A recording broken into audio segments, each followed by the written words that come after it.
بسم الله الرحمن الرحيم. السلام عليكم ورحمة الله تعالى وبركاته. بعد السلام وقرنتي وحن أمد إلنا يا الله سبحانه وتعالى marka xigta waxaan soo kale u mahad celinayaa bulshada Soomaaliyeed oo YouTube channel kayga iyo waliba Facebook page kayga ku xiran maanta waxaan rabaa inaan ka hadlo bararka cirbaha iyo anqowga xilliga ay hooyada uurka leedahay maxaa lagu hortagi karaa ama lagu yareyn karaa bararka bararka ku yimaado cirbaha iyo anqowga waxa sabab u ah cadaadiska ilma galeenka kaasoo saameyn ku yeesha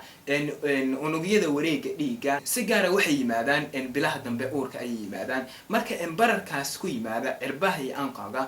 hooyadu waxay la tacaali kartaa iyadoo gurigeeda joogto laakiin calaamado waxaa jiraan oo hadda aan idin sheegi doono haddii ay bararka kugu soo raacaan calaamadahaas oo loo baahan yahay inaad sida ugu dhaqsiyaha badan aad dhaqtar la kulantay marka calaamadaas waxaa ka mid ah barar xad dhaaf ah oo hal mar yimaado oo ku aragtid cirbaha iyo anqowga aad ku aragtid sidoo kale haddii uu cadaadiska dhiigaaga uu ka bato 140 ilaa 90 mm mercury hadduu ka bato iyana waxaa loo baahan yahay sida ugu dhaqsiyaha badan in aad dhaqtar aado haddii aad ku aragtid isha hoosteeda barar aad ku aragtid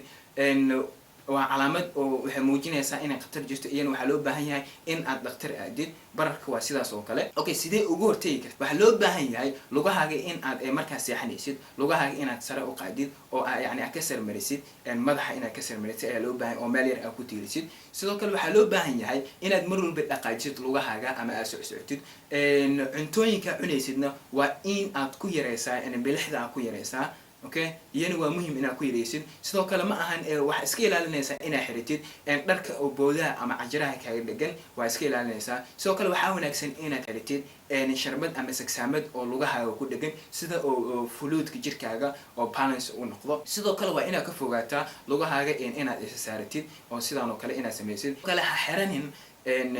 kaba oo jaan leh ama jaantooda ay weyn tahay ha xiranin waxaa loo baahan yahay kaba dhul ku dhagan inaad qaadatid intaas ayaan kusoo gabagabeynayaa wassalaamu calaykum waraxmatullaahi tacaala